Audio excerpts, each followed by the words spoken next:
नमस्कार दोस्तों, स्वागत आपका गवर्नमेंट बांगड़ कॉलेज डीडवाना के यूट्यूब चैनल पे। मैं Chainaram Mundliya, assistant professor political science.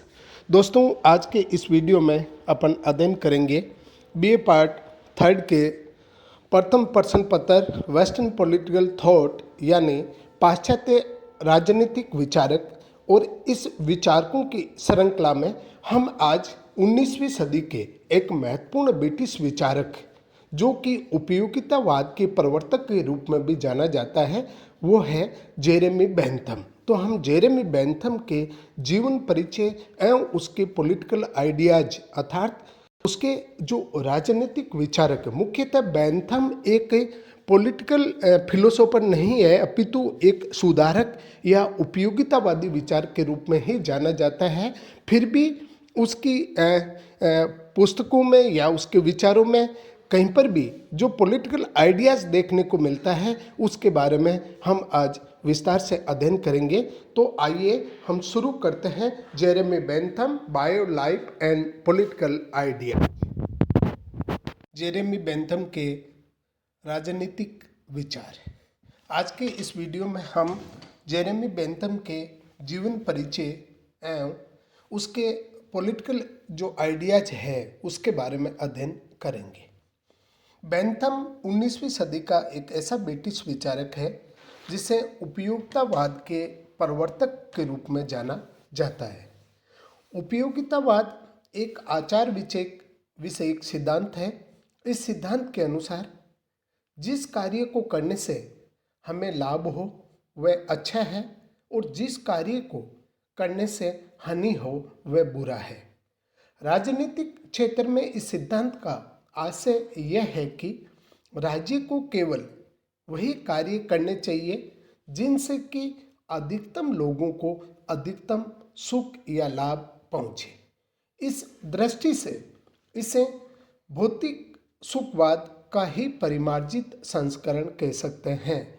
Encyclopedia अमेरिकना के अनुसार उपयोगितावाद आचारशास्त्र का सिद्धांत या नीति है जो इस बात को प्रतिपादित करता है कि जो कुछ उपयोगी है वही सर्वोत्तम है और उपयोगिता विवेकपूर्वक निर्धारित की जा सकती है तथा सामाजिक, आर्थिक व राजनीतिक सिद्धांत और नीतियां उपयोगिता के सिद्धांत पर ही आधारित होनी चाहिए।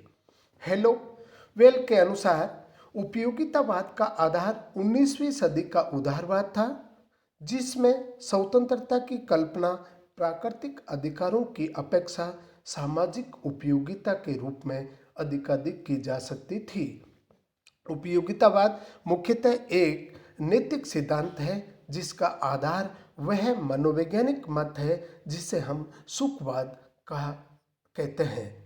सुखवादी सिद्धांत के अनुसार हर व्यक्ति सुख की खोज करता है और दुख से बचना चाहता है। मनुष्य के काम और भी प्रेरकों से प्रभावित रहते हैं, पर अंतिम यदि प्रेरक जो होता है वो सुख बनाम दुख ही होता है। इसलिए मानव सुख चाहता है और दुख से जहाँ तक हो सके बचने का प्रयास करता है। इसी को हम सुखवाद के सिद्धांत के नाम से पुकारते हैं। सुखवादी विचारधारा किन्हीं भी अर्थों में आधुनिक युग की मौलिक देन नहीं है। इसका प्रारंभ यूनानी युग में विशेषता सेरेनाइक विचारधारा के संस्थापक एरिस्टिपस की शिक्षाओं से और कुछ एपिक्यूरस की शिक्षाओं से हुआ था। यद्यपि आधुनिक सुखवाद प्राचीन सुखवाद से बहुत भिन्न है, फिर भी सुख की प्राप्ति ही दोनों का मुख्य लक्ष्य है। प्राचीन सुखवाद का स्वरूप स्वार्थवादी था, जबकि आधुनिक सुखवाद परोपकारवादी है। आधुनिक युग में होब्स को उपयोगितावाद का सर्वप्रथम दार्शनिक माना जा सकता है, क्योंकि उसके विचार से राज्य के उद्भव का एक प्रधान कारण उसकी उपयोगिता ही है। इस सिद्धांत को व्यवस्थित और आदर्शांत बनाने में ब्रिटिश विचारक जेरेमी बेंथम और उसके बाद उसका शिष्य जॉन स्टुअर्ट मिल का नाम उल्लेखनीय है। यद्यपि मिल अंतिम उपयोगितावादी परंतु प्रथम व्यक्तिवादी विचारक था और उसने जेरेमी बेंथम के उपयोगितावाद में संशोधन किया और इसलिए उसे बेंथमवाद में सुधारक भी कहा जाता है। अब अपन देखेंगे जेरेमी बेंथम का जीवन परिचय। जेरेमी बेंथम का जन्म 1748 ईस्वी में लंदन के एक प्रतिष्ठित एडवोकेट फैमिली में हुआ था। उसके पिता और पिता में उस समय के श्रेष्ठ लॉयर थे। उसके पिता जेरेमी बेंथम की आकांक्षा थी कि उनका पुत्र भी एक नामी वकील बने। चूंकि बेंथम अलौकिक प्रतिभा का धनी बालक था, इसलिए वह 3 वर्ष की आयु में लैटिन और 4 वर्ष की आयु में फ्रेंच पढ़ने लग गया। उसने 13 वर्ष की आयु में मैट्रिक्स और 15 वर्ष की आयु में ऑक्सफोर्ड विश्वविद्यालय से स्नातक की परीक्षा पास कर ली। इसके बाद उसने लिंकन्स इन में कानून शास्त्र का अध्ययन करने के लिए प्रवेश लिया। सन 1768 में उसे किताबों की एक दुकान में प्रिस्टले की एक पुस्तिका शासन पर निबंध मिली, जिसमें उसे एक पृष्ठ पर हैचेसन की पुस्तक से उद्धृत वाक्यांश अधिकतम संख्या का अधिकतम सुख मिला। इसे पढ़कर वह आनंद विभोर हो उठा, मानो उसे कोई मणि मिल गई हो। बेंथम खुशी से नाच उठा, मानो उसे ईश्वर का संदेश मिल गया या उसने कोई महान खोज कर ली। इस वाक्यांश में जो अर्थ छिपा था वह बेंथम की संपूर्ण पॉलिटिकल आइडियोलॉजी का आधार एवं आदर्श बना और इसी आधार पर उसने उपयोगितावाद का प्रतिपादन या प्रवर्तक विचार के रूप में भी पुकारा जाने लगा। लिंकन्स इन में बेंथम ने अपना अधिकांश समय विधि शास्त्र के ग्रंथों के अध्ययन में लगाया। इन्हीं दिनों वह किंग्स बेंच के प्रधान न्यायाधीश लॉर्ड मैन्सीफील्ड के न्यायालय में विधि का व्यावहारिक ज्ञान प्राप्त करने जाया करता था। इसी दौरान उसे प्रचलित कानूनों की दुर्बोधता, अपूर्णता और अनिश्चितता का पता लगा। उसने देखा कि प्रचलित कानून बड़ा क्रूर एवं पाशविक था। कानून भंग करने वाले दंड पाने से बच जाते थे और जो निरपराधी होते थे उन्हें दंड मिल जाता था। बेंथम को प्रचलित कानून के खोखलेपन का जितना अधिक ज्ञान हुआ, वह उतनी ही अधिक दृढ़ता से इनके सुधार के लिए संकल्प करने लगा। वकालत करने की अपेक्षा उसने विधियों में संशोधन करने का बीड़ा उठाया। जब इंग्लैंड के प्रसिद्ध विधि शास्त्री ब्लैक स्टोन ने इंग्लिश कानून की टीकाएं प्रकाशित की, तो ब्लैक स्टोन द्वारा प्रतिपादित सिद्धांतों की धज्जियां उड़ाते हुए सन 1776 में बेंथम ने शासन पर कुछ विचार, जो बेंथम की सबसे महत्वपूर्ण पुस्तक है, ध्यान रखना, 1776 में बेंथम ने शासन पर कुछ विचार ग्रंथ प्रकाशित किया, जिस पर लेखक का नाम मुद्रित नहीं था। बेनाम प्रकाशित बेंथम की इस रचना ने विधि शास्त्रियन, कानून के प्रकट विद्वान ब्लैक स्टोन की आलोचना करके न्यायिक क्षेत्रों में एक तरह की भूचाल ला दिया। ये कल्पना की जाने लगी कि शायद ये आलोचनात्मक कृति डनिंग, मैन्सफील्ड अथवा लॉर्ड कैम्पडन में से किसी की भी हो सकती है। तो उस समय विधि शास्त्र के प्रख्यात पंडित माने जाते थे। मैक्सिक के शब्दों में इंग्लैंड की राजनीति का शक्तिशाली व्यक्ति लॉर्ड सेलबर्न बेंथम की फ्रेगमेंट ऑन गवर्नमेंट इन 1776 की वो करते, जिसमें विधि शास्त्र पर विचार किया था, इतना अधिक प्रभावित हुआ कि उसने बेंथम का संरक्षण स्वीकार कर लिया और उससे बार बार अपने यहाँ मेहमान के रूप में आमंत्रित करने लगा और समाज के अभिजात्य वर्ग से उसका परिचय करवाया। इस पुस्तक का प्रकाशन बिना लेखकीय नाम के हुआ था, परंतु इस पुस्तक की ख्याति के कारण बेंथम का पिता अपने आप को रोक नहीं सका और उसने घूम घूम कर बड़े गर्व के साथ इस सत्य का प्रचार किया कि ये पुस्तक उसके पुत्र द्वारा लिखी गई है। बेंथम के पिता को अपने पुत्र के अगाध कानूनी ज्ञान पर गर्व हुआ और उन्होंने ये समझ लिया कि पुत्र को वकालत के पैसे से बांधना व्यर्थ है। उन्होंने उसके लिए 100 पाउंड की वार्षिक आय की व्यवस्था कर दी ताकि वह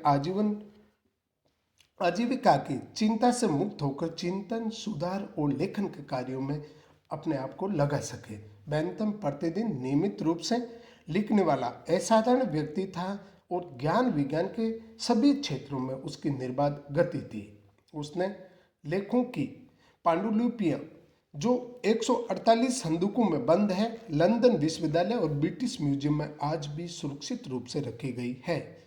उसके लेखन का क्षेत्र बड़ा व्यापक था, किंतु लेखन के प्रति वह बड़ा लापरवाह भी था। उसने नीति शास्त्र, धर्मशास्त्र, मनोविज्ञान, तर्कशास्त्र, अर्थशास्त्र, राजनीतिक शास्त्र आदि विषयों पर ग्रंथों की रचना की। उसकी ग्रंथों और सेवाओं से प्रभावित होकर सन 1792 में फ्रांस की राष्ट्रीय सभा द्वारा उसे फ्रेंच नागरिक की सम्मानजनक उपाधि से विभूषित किया, किंतु इंग्लैंड ने उसके विचारों को कोई महत्व नहीं दिया। फलतः प्रतिक्रिया स्वरूप वह उग्र सुधारवादी बना गया और राजनीति में सक्रिय भाग लेते हुए अपने सुधारों को क्रियान्वित करने के लिए प्रयत्न करने लगा।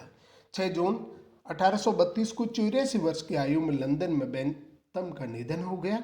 डॉयल के शब्दों में उसकी मृत्यु के पश्चात एक उसके शिष्य समूह के द्वारा ये पितामह और आध्यात्मिक नेता के रूप में सम्मानित किया गया। उसकी प्रतिष्ठा एक देवता की भांति की गई जिसका सेंट पॉल जैसा शिष्य था। अब अपन देखेंगे बेंथम की प्रमुख रचनाएं। बेंथम की प्रमुख रचनाओं में सबसे महत्वपूर्ण है उसकी फ्रेगमेंट्स ऑन गवर्नमेंट 1786, जो कि यही वो पुस्तक है जिसने कानून के क्षेत्र में उसके महत्वपूर्ण विचारों को प्रतिपादित किया और उसको ख्याति दिलाई। तो 1776 में फ्रेगमेंट ऑन गवर्नमेंट, उसके बाद में an introduction to the principle of legislation 1789, ये भी बड़ी महत्वपूर्ण पुस्तक है बेंथम की।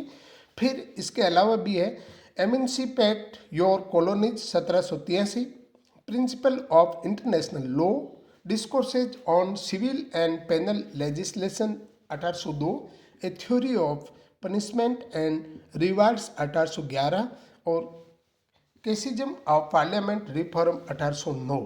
तो शुरू की उसकी 2 महत्वपूर्ण 1 और 2 महत्वपूर्ण पुस्तकें। उसके बाद में अधिकांश पुस्तकें या तो कानून पर है या दंडीय व्यवस्था में सुधार या पार्लियामेंट के अंदर सुधार के बारे में है। उपयोगितावादी चिंतन की सामान्य रूपरेखा उसकी प्रारंभिक रचना फ्रेगमेंट्स ऑन गवर्नमेंट में मिलती है, जिसमें ब्लैक स्टोन की कमेंट्रीज की आलोचना की गई और इस आलोचना के माध्यम से संपूर्ण विधिक व्यवसाय तथा इंग्लैंड के शासन के संबंध में विग विचारधारा की आलोचना की गई।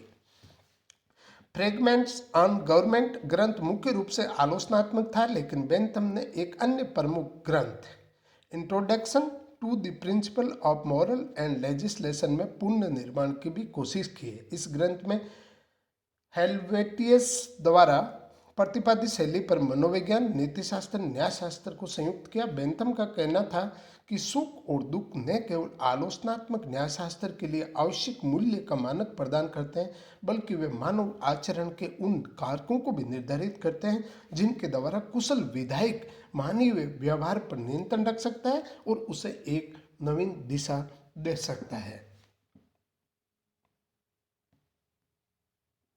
बेंथम के राजनीतिक विचार। बेंथम के राजनीतिक विचारों में हम देखते हैं कि ये एक विवादास्पद पर्सन है कि बेंथम एक राजनीतिक दार्शनिक था। उसका प्रमुख धैर्य पॉलिटिकल फिलोसोफर के रूप में प्रतिपादित न होकर हमें एक उसे वैधानिक या राजनीतिक सुधारकों पर विचार करने वाला विचारक मान सकते हैं। एक महान राजनीतिक दार्शनिक की अपेक्षा उसे एक व्यवहारिक शासन सुधारक कहना अधिक उपयुक्त है। फिर भी उसने अपने सुधार संबंधी विचारों का प्रतिपादन करने के लिए उसने राज्य संबंधी महत्वपूर्ण मुद्दों पर कुछ अस्पष्ट दृष्टिकोण प्रस्तुत किए, जिससे उसे राजनीतिक चिंतन की झलक मिलती है। बेंथम के राजनीतिक विचार उसकी प्रमुख कृति फ्रेगमेंट्स ऑन गवर्नमेंट में मिलते हैं। शासन पर विचार जो 1776 पर थी। उसने अपने विद्यार्थी जीवन में ब्लैक स्टोन के व्याख्यानों के खिलाफ विद्रोह किया और जब वे व्याख्यान प्रकाशित हुए तो उसने उसकी कटु आलोचना की। ब्लैकस्टोन ने इंग्लैंड के संविधान की गरिमा और इंग्लैंड की विधि के संबंध में जो भी सामान्यीकरण प्रस्तुत किए उस पर बेंथम ने भयंकर प्रहार किया। इंग्लैंड की परिस्थितियों के संबंध में ब्लैकस्टोन ने जो भी भावुकतापूर्ण आशावाद जगाया था उसकी धज्जियां उड़ाई। ब्लैकस्टोन के सिद्धांतों को ध्वस्त करते हुए बेंथम ने जिस राज दर्शन का प्रतिपादन किया उसे निम्नलिखित शीर्षकों में देख सकते हैं। पहला है राज्य की उत्पत्ति संबंधी विचार। राज्य की उत्पत्ति के बारे में जेरेमी बेंथम ने विचार व्यक्त किया। बेंथम से पूर्व राज्य की उत्पत्ति के बारे में सामाजिक समझौते सिद्धांत का सर्वथा बोलबाला था। बेंथम ने संविदा सिद्धांत को अस्वीकार करते हुए उसका उग्र विरोध किया। उसने कहा कि ऐसा कोई भी समझौता नहीं हुआ और यदि ऐसा हुआ भी हो तो वर्तमान पीढ़ी उसे मानने के लिए बाध्य नहीं की जा सकती। संविदा सिद्धांत से अलविदा मांगते हुए स्वयं बेंथम ने लिखा कि मैंने प्राथमिक संविदा छोड़ दी है और इस मिथ्या प्रलाप को आवश्यकता वाले उन व्यक्तियों के मनोरंजन के लिए छोड़ दिया। इस प्रकार उसने ब्लैकस्टोन के इस सिद्धांत को ध्वस्त कर दिया कि विधि का मूल स्रोत सामाजिक संविदा या सामाजिक समझौता है। राज्य की उत्पत्ति के संबंध में संविदा सिद्धांत का खंडन करने के बाद बेंथम ने इस प्रश्न पर विचार किया कि राज्य की उत्पत्ति कैसे हुई। बेंथम आदर्शवादियों के इस मत से भी सहमत नहीं है कि हम राज्य की आज्ञा का पालन इसलिए करते हैं क्योंकि राज्य एक नैतिक एवं श्रेष्ठतम संस्था है तथा राज्य के आदेशों का पालन करना हम अपना नैतिक कर्तव्य मानते हैं अथवा ऐसा करने से हमारा नैतिक डेवलपमेंट होता है। बेंथम के अनुसार राज्य की उत्पत्ति का कारण संविदा नहीं अपितु आज्ञा पालन की आदत है। लोगों में आज्ञा पालन की आदत इसलिए आती है क्योंकि वह उपयोगी है और सामान्य सुख तथा हित को बढ़ाने वाली है। बेंथम के शब्दों में राज्य के आज्ञा पालन से होने वाली हानि अविज्ञा से होने वाली हानि से कम है। इस प्रकार बेंथम का उपयोगिता सिद्धांत ही उसके राज्य की उत्पत्ति संबंधी विचारों का आधार है।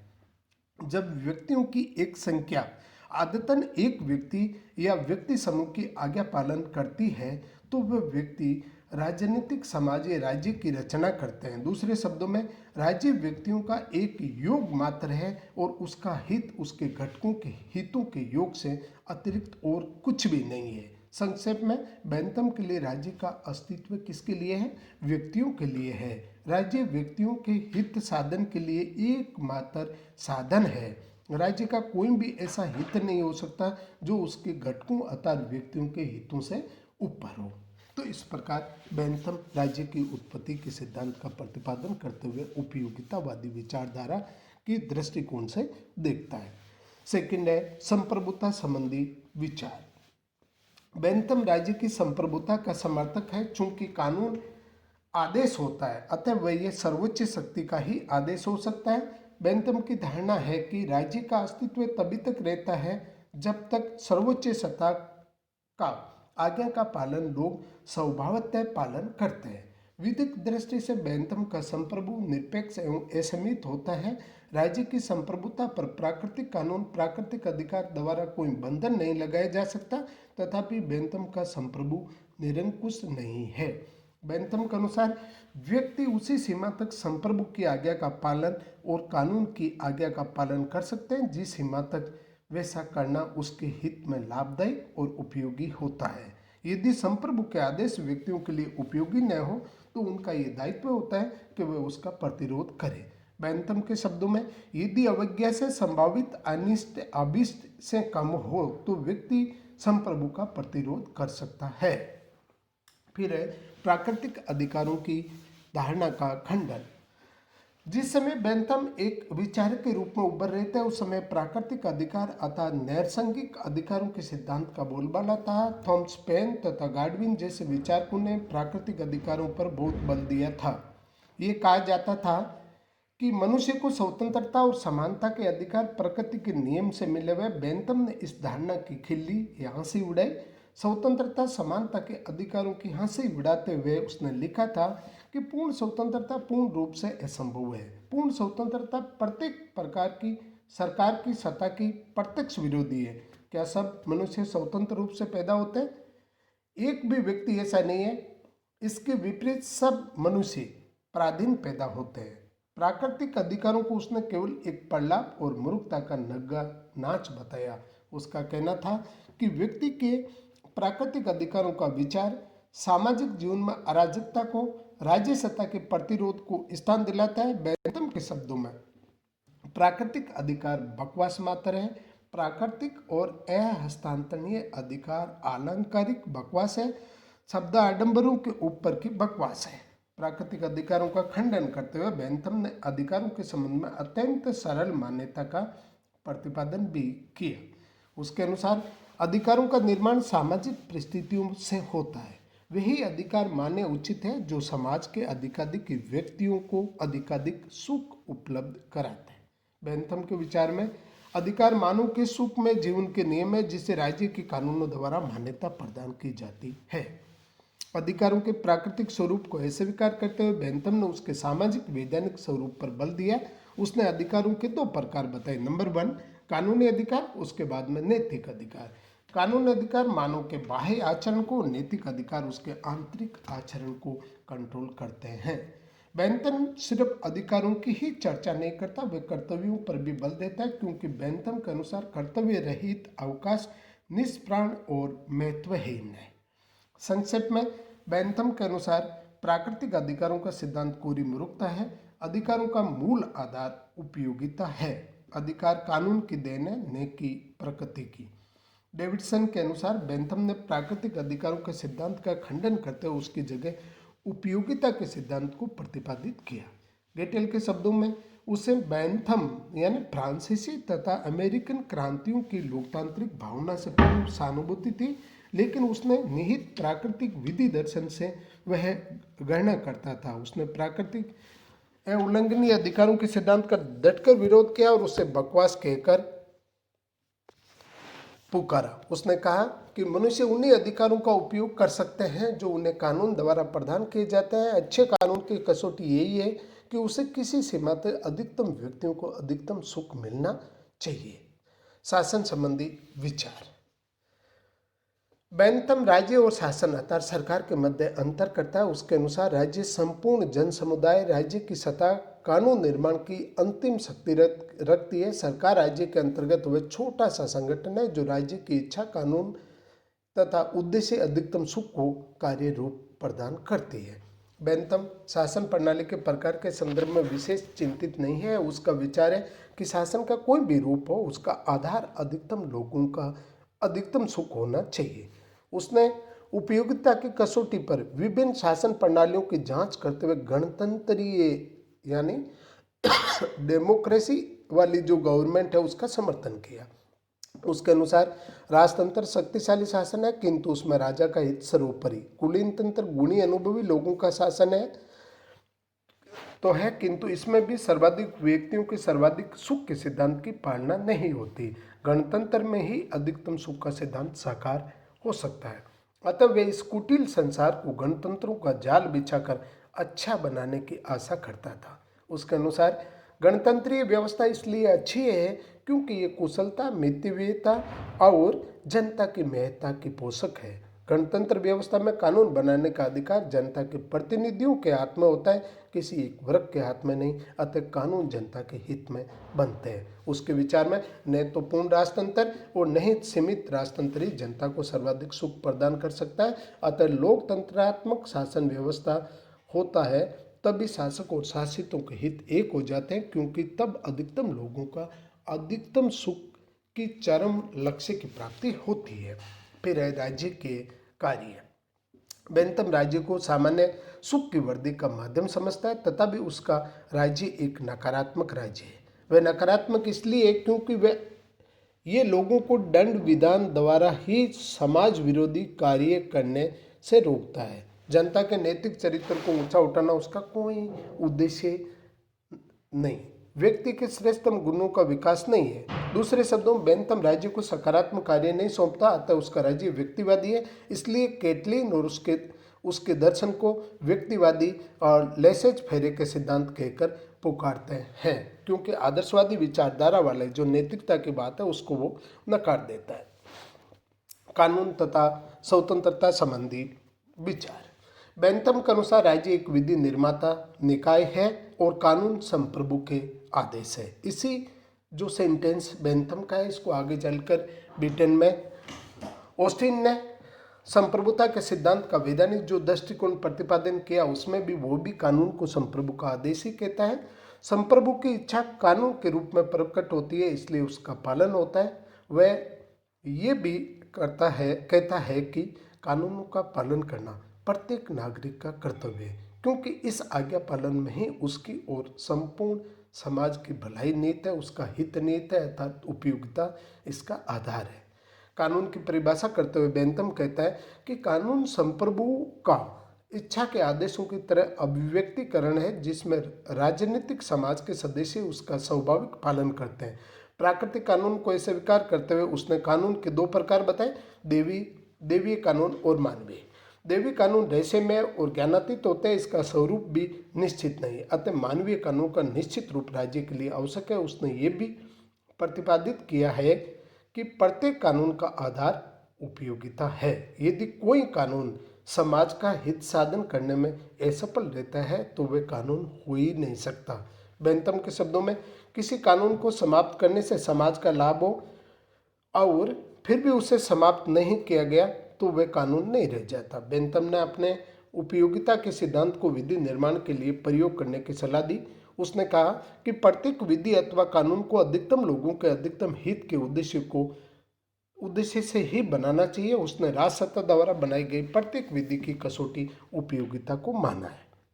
उसने ये भी मत प्रकट किया है कि लोकतांत्रिक राज्यों में विधि या कानून को सरल होना चाहिए ताकि लोग उसे समझ सके। उसके मत में कानून का प्रमुख मान कार्य है सर्वहित की भावना। विधायक को हमेशा अपने हित की तरह राज्य हित को देखना चाहिए। इसके लिए उसे विधि निर्माण में 4 बातों पर ध्यान देना चाहिए: आजीविका, पर्याप्त, समानता और सुरक्षा। इन चारों में संघर्ष की अवस्था में वह निर्णय करना विधायक का काम है कि प्रधानता किसे दी जाए। बेंथम ने श्रेष्ठ कानून की 6 विशेषता बताई। कानून जनता की आशा, आकांक्षा, विवेक, बुद्धि के अनुकूल हो। कानून का जनता के ज्ञान, इसके लिए प्रचार प्रसार, जनमत निर्माण का आश्रय लेना चाहिए। कानून विरोधाभासी न हो। कानून सरल, स्पष्ट, सुबोध हो और कानून व्यवहारिक हो तथा कानून का पूर्ण रीति से पालन हो। कोई कानून भंग के लिए दंड की व्यवस्था की जाए। बेंथम के अनुसार कानून संप्रभु का आदेश है, प्रतिबंध है, इसलिए ये स्वतंत्रता का विरोधी है। उसका विचार था कि व्यक्ति सुरक्षा चाहते हैं, स्वतंत्रता नहीं। सुरक्षा के लिए कानून की आवश्यकता है और कानून संप्रभु के आदेश है। यदि स्वतंत्रता सुरक्षा के मध्य अस्पष्टता को मिटाना है तो स्वतंत्रता को सुरक्षा की एक शाखा के रूप में स्वीकार कर लेना चाहिए।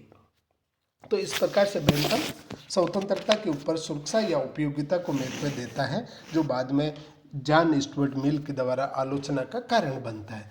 बेंथम फ्रेंच क्रांतिकारियों द्वारा प्रतिपादित स्वतंत्रता, समानता और भ्रातृत्व के नारे को भ्रामक मानता था। उसका स्पष्ट मत था कि सुख की अंतिम उद्देश्य है और स्वतंत्रता को उसी कसौटी पर कसा जाना चाहिए। राज्य का ध्येय अधिकतम सुख न कि अधिकतम स्वतंत्रता। संक्षेप में बेंथम स्वतंत्रता की अपेक्षा सुख को अधिकतम महत्व देता है और राज्य का उद्देश्य अधिकतम सुख की अभिवृद्धि करना है, न कि अधिकतम स्वतंत्रता की।